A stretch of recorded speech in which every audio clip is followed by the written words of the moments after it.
नमस्कार साथियों, स्वागत है आप सभी का हमारे YouTube चैनल में। और आज हम बात करने वाले हैं कॉन्फ्लिक्ट मैनेजमेंट के बारे में। एक बार देख लेते हैं कि इस सेशन में क्या क्या कवर करने वाले हैं। पहला, डेफिनेशन, कॉन्फ्लिक्ट मैनेजमेंट की डेफिनेशन क्या होती है। नंबर 2, फीचर्स ऑफ कॉन्फ्लिक्ट, कि कॉन्फ्लिक्ट के फीचर कौन कौन से होते हैं। Number 3, causes of conflict, conflict के रीज़न कौन कौन से हो सकते हैं। नंबर 4, कंसर्न ऑफ कॉन्फ्लिक्ट, कि कॉन्फ्लिक्ट के कॉन्सिक्वेंसेस कौन कौन से हो सकते हैं। नंबर 5 है टाइप ऑफ कॉन्फ्लिक्ट, कॉन्फ्लिक्ट कितने तरह के हो सकते हैं, इस पर भी बात करेंगे। नंबर 6 है मैनेजमेंट ऑफ कॉन्फ्लिक्ट, अगर जब कभी कॉन्फ्लिक्ट होता है तो उसको कैसे मैनेज करेंगे। पॉइंट नंबर 7 है हैंडलिंग कॉन्फ्लिक्ट सिचुएशंस, अगर ऐसी कोई सिचुएशन आ जाए तो उसको कैसे हैंडल करेंगे। एंड लास्ट पॉइंट नंबर 8 कि कॉन्फ्लिक्ट रेजोल्यूशन स्ट्रेटजीज क्या क्या होती है, हम इन सब पर आज बात करने वाले हैं। तो चलिए दोस्तों, सबसे पहले एक बार डेफिनेशन की तरफ देख लेते हैं कि कॉन्फ्लिक्ट की डेफिनेशन क्या होती है। कॉन्फ्लिक्ट एक ऐसी स्थिति, एक ऐसी कंडीशन है दोस्त, जब एक व्यक्ति अपनी ज़रूरतों को पूरा करना चाहता है, अपनी बात को कहना चाहता है, और जब ऐसा वो नहीं हो पाता या वो ऐसा नहीं कर पाता, या वो जिससे कहना चाहता है वो समझना नहीं चाहता या समझ नहीं पाता, ऐसी बहुत सारी जितनी भी सिचुएशंस हैं वो सब के सब कॉन्फ्लिक्ट क्रिएट करती हैं, और इसी को हम कॉन्फ्लिक्ट कहते हैं। अगला है फीचर्स ऑफ कॉन्फ्लिक्ट। ये हमें कैसे पता चलता है कि एक कॉन्फ्लिक्ट है। रीजंस बहुत सारे हो सकते हैं, लेकिन मैं आपको यहाँ पर कुछ मेजर पॉइंट्स बता रहा हूँ। जैसे पहली बात तो ऐसा तब होता है जब दो लोग या कोई एक ग्रुप अलग अलग सोच रहे हो, दोनों के विचार मैच ना हो रहे हों तो कॉन्फ्लिक्ट होता है। नंबर 2, ऐसा भी होता है कि जब दो लोगों के फाइनल गोल एक ही है लेकिन देखने का नज़रिया अलग अलग होता है तो भी कॉन्फ्लिक्ट होता है। एंड पॉइंट नंबर 3, यह आमतौर पर रिसोर्सेज की कमी के कारण भी होता है। एक ही चीज़ को कोई कैसे यूज़ करता है और कोई दूसरा किसी और तरीके से इस्तेमाल करता है, और फिर कंपनी के गोल्स को अचीव करने में इस तरह के कॉन्फ्लिक्ट होते हैं।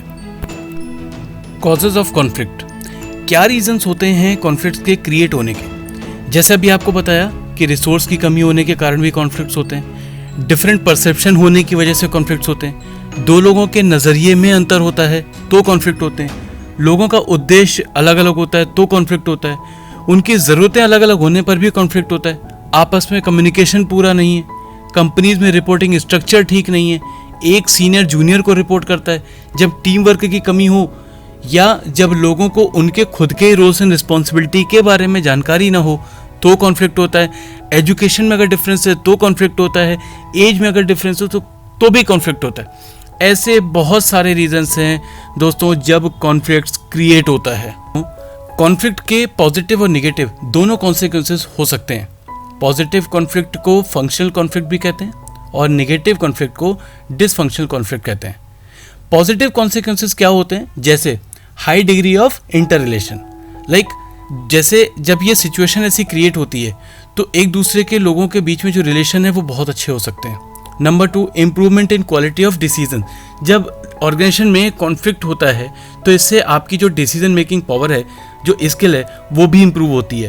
Point number 3, emergency of leaders, जब ऑर्गेनाइजेशन में कॉन्फ्लिक्ट होता है तो ये भी पता चलता है कि ऐसे टफ टाइम में कौन कौन लीडर्स हैं या किसके अंदर लीडरशिप स्किल्स हैं। Point number 4, response to change, ऐसी सिचुएशन जब भी आती है दोस्तों तो कंपनी में लोगों के अंदर चेंज को एक्सेप्ट करने की जो एबिलिटी है वो भी इंक्रीज होती है।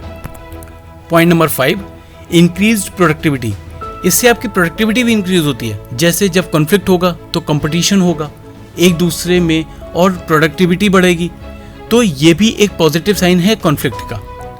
पॉइंट नंबर 6 है रिलीज स्ट्रेन, ऐसी सिचुएशन में लोगों को अपनी बात कहने का मौका मिलता है और उनका जो स्ट्रेन है वो कम हो जाता है। तो दोस्तों ये थे positive consequences of conflict.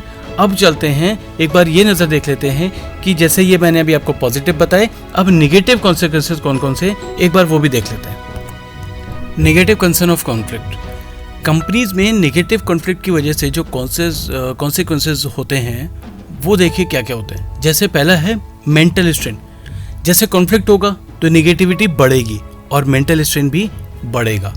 Number 2, unhappiness, अगर ऑर्गेनाइजेशन में कॉन्फ्लिक्ट बहुत ज़्यादा बढ़ेगा तो एम्प्लॉयज़ अपने आप को सेटिस्फाइड फील नहीं करेंगे। नंबर 3, कम्युनिकेशन ब्रेकडाउन, कॉन्फ्लिक्ट होने की वजह से हो सकता है कि लोग आपस में बात करना पसंद ना करें या बात करना बंद कर दें, तो कम्युनिकेशन में भी गैप होगा। Number 4, resignation. ऑर्गेनाइजेशन में अगर कॉन्फ्लिक्ट ज़्यादा होगा तो ऐसा हो सकता है कि एम्प्लॉयज़ उस जगह पर काम करना पसंद ही ना करें और ऑर्गेनाइजेशन से रिज़ाइन दे करके चले जाएं, जिसकी वजह से हो सकता है कि एम्प्लॉय टर्नओवर भी बढ़ सकता है। Point number 5, distorted perceptions. इस कॉन्फ्लिक्ट की वजह से ये भी हो सकता है कि एम्प्लॉयज़ का जो सेटिस्फेक्शन लेवल है, वो कंपनीज के लिए जो सेटिस्फेक्शन जो उनके मन में है, वो पॉजिटिव से निगेटिव में भी कन्वर्ट हो सकता है। Competitive struggle. वर्किंग एनवायरनमेंट मतलब जो कंपनी के अंदर जो काम करने का एनवायरनमेंट है, वर्क एनवायरनमेंट है, उसमें एक तरीके का एक कंपटीशन होने सा लग जाता है हर जगह पर, जिसकी वजह से एम्प्लॉय स्ट्रगल करने लगता है, अपने आप को अंडर प्रेशर फील करने लगता है। ये एक निगेटिव कॉन्फ्लिक्ट के कॉन्सिक्वेंसेस हैं। पॉइंट नंबर 7 है subordination of group goals to individual goals. जब कॉन्फ्लिक्ट सिचुएशन होती है तो हर कोई अपने बारे में ही सोचता है, अपने काम के बारे में सोचता है, जिससे आपसी डिफरेंसेस भी बढ़ जाते हैं और जो फाइनल गोल बनाया होता है वो अचीव नहीं हो पाता है। Point number 8, threat two groups survival. और इन सब की वजह से जब इतना कॉन्फ्लिक्ट बढ़ जाएगा तो लोग एक ग्रुप में काम करना पसंद नहीं कर पाएंगे या कर नहीं पाएंगे और केवल क्या सोचेंगे कि मेरा काम किसी तरीके से मैं अपना काम पूरा कर लूँ बस। और ये तो आप सभी लोग जानते हैं कि एक अकेला एम्प्लॉय जितना कर सकता है उससे कहीं ज़्यादा एक ग्रुप में वो काम किया जा सकता है। तो दोस्तों ये थे पॉजिटिव और निगेटिव कॉन्सिक्वेंसेस यानी कि कंसर्न। चलिए दोस्तों आगे चलते हैं टाइप ऑफ कॉन्फ्लिक्ट की तरफ। 3 तरह के कॉन्फ्लिक्ट होते हैं। पहला है इंडिविजुअल कॉन्फ्लिक्ट। इस तरह का कॉन्फ्लिक्ट इंडिविजुअल के अंदर होता है and may be because of his goal conflict और रोल कॉन्फ्लिक्ट। 2 तरीके के कॉन्फ्लिक्ट इंडिविजुअल के अंदर होते हैं। गोल कॉन्फ्लिक्ट कब होता है? ये तब होता है जब उस इंडिविजुअल या उस एम्प्लॉय को ये पता ही ना हो कि उसको क्या गोल अचीव करने हैं, उसके डिपार्टमेंट के क्या गोल हैं, उसकी ऑर्गेनाइजेशन के क्या गोल हैं। और रोल कॉन्फ्लिक्ट कब क्रिएट होता है? जब इंडिविजुअल को ये ना पता हो या उस एम्प्लॉय को ये पता ही ना हो कि उसका रोल क्या है, उसको काम क्या करना है, उसको कौन सी जॉब परफॉर्म करनी है। इस तरह के कॉन्फ्लिक्ट को इंडिविजुअल कॉन्फ्लिक्ट कहते हैं। और इस तरह के कॉन्फ्लिक्ट को ख़त्म करने का एक ही तरीका है कि एम्प्लॉय को उनके गोल और रोल्स दोनों के बारे में अच्छे से बताया जाए और उनका रिपोर्टिंग स्ट्रक्चर भी ठीक से डिफाइन किया जाए ऑर्गेनाइजेशन के अंदर।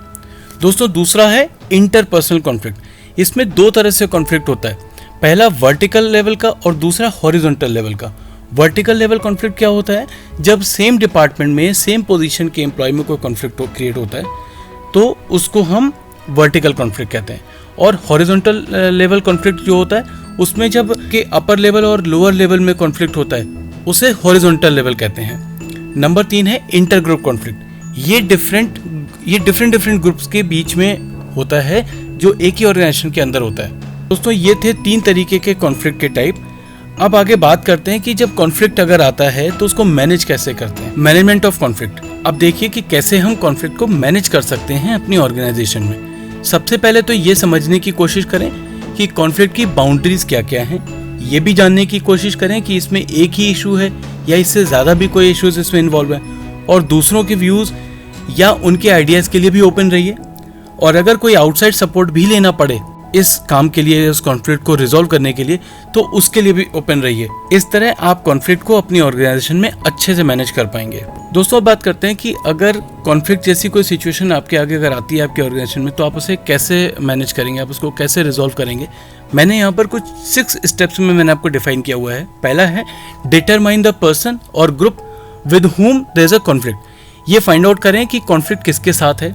दूसरा है analyse the cause of conflict. उस रीज़न को जानने की कोशिश करें कि कॉन्फ्लिक्ट क्यों हुआ है। नंबर 3 है consider alternative strategy for conflict management. अगर एग्जिस्टिंग प्रैक्टिस से बात नहीं बन रही है तो किसी दूसरे अल्टरनेट को ट्राई करें। Number 4 choose the strategy that will produce the best result. अगर उस स्ट्रैटेजी को यूज़ करें जिससे बेटर रिजल्ट मिल रहे हैं, या अगर आपकी जो पहली कोई आपकी जो एग्जिस्टिंग प्रैक्टिस है अगर उससे आपको बेटर रिजल्ट नहीं मिल रहे हैं तो किसी दूसरे अल्टरनेट को आप ट्राई कर सकते हैं। Implement the decision. जिस डिसीजन से आप उस कॉन्फ्लिक्ट को आप रिजॉल्व कर पाए हैं तो उस डिसीजन को आप इम्प्लीमेंट करें। And the last is evaluate the decision. And last में जो डिसीजन लिया है उसे इवेल्युएट ज़रूर करें कि जिस पर्पस से स्ट्रैटेजी बनाई थी वो रेगुलर फॉलो हो रही है या नहीं। एंड लास्ट में है कॉन्फ्लिक्ट रिजोल्यूशन स्ट्रेटजीज, क्या क्या टेक्निक्स होती हैं कॉन्फ्लिक्ट को रिजोल्व करने की। पहला है अवॉइडेंस, ये सबसे बेस्ट वे होता है कॉन्फ्लिक्ट को रिजोल्व करने का। जो भी लोग कॉन्फ्लिक्ट में इन्वॉल्व हैं, अगर वो लोग सिचुएशन को अवॉइड कर दें तो कॉन्फ्लिक्ट होगा ही नहीं। ऐसा कई बार होता है, कुछ ऐसी बातें हो जाती हैं जो हमें बहुत ख़राब लग जाती हैं, हमें लगता है कि अब हमें इमीडिएट हमें इसके ऊपर रिप्लाई कर देना चाहिए, हमें इसके ऊपर बहुत तेज गुस्सा आता है और हम पता नहीं क्या क्या कुछ बोलते हैं, सोचते रहते हैं। लेकिन अगर हम ये चाहें कि कॉन्फ्लिक्ट क्रिएट ही ना हो तो हमें उस बात को अवॉइड करना चाहिए। नंबर 2 है कोलैबोरेशन। इस टेक्निक के थ्रू ऐसा कर सकते हैं कि जो भी लोग कॉन्फ्लिक्ट में इन्वॉल्व हैं वो म्यूचुअली एग्री होकर एक वे आउट निकालें और कॉन्फ्लिक्ट को फिनिश कर सकते हैं। So win win situation for both the parties. और थर्ड है कंप्रोमाइज, मीन्स 50-50। दोनों पार्टीज आधे आधे पर एग्री होते हैं और कॉन्फ्लिक्ट को खत्म कर सकते हैं। Number 4 competition. इस टेक्निक के थ्रू दोनों पार्टीज को बराबर का मौका मिलता है अपनी अपनी बात को रखने का, और जो पार्टी अपनी बात को प्रूव कर देती है तो डिसीजन उसके फेवर में हो जाता है। And the last is accommodation. इस टेक्निक के थ्रू एक पार्टी सरेंडर कर देती है। यहाँ पर अब सिचुएशन ऐसी आती है कि ठीक है, आप जो कह रहे हो वो मैं मान लेता हूँ और मुझे आगे इसी तरीके की कोई भी बात विवाद नहीं क्रिएट करना है। तो दोस्तों, इस सेशन में हमने जानने की कोशिश की कि कॉन्फ्लिक्ट क्या होता है और उसे कैसे मैनेज कर सकते हैं और रिजॉल्व करने के क्या क्या टेक्निक्स हैं। आपको ये वीडियो कैसे लगी हमें कमेंट बॉक्स में कमेंट करके ज़रूर बताएं, और अगर आपको ये वीडियो पसंद आई हो तो लाइक कीजिए और अपने सभी फ्रेंड सर्कल में शेयर ज़रूर कीजिए ताकि आपके साथ साथ उनको भी इसका बेनिफिट हो सके। फिर मिलेंगे एक और नए टॉपिक के साथ, तब तक के लिए अपना ख्याल रखें, सुरक्षित रहें। धन्यवाद।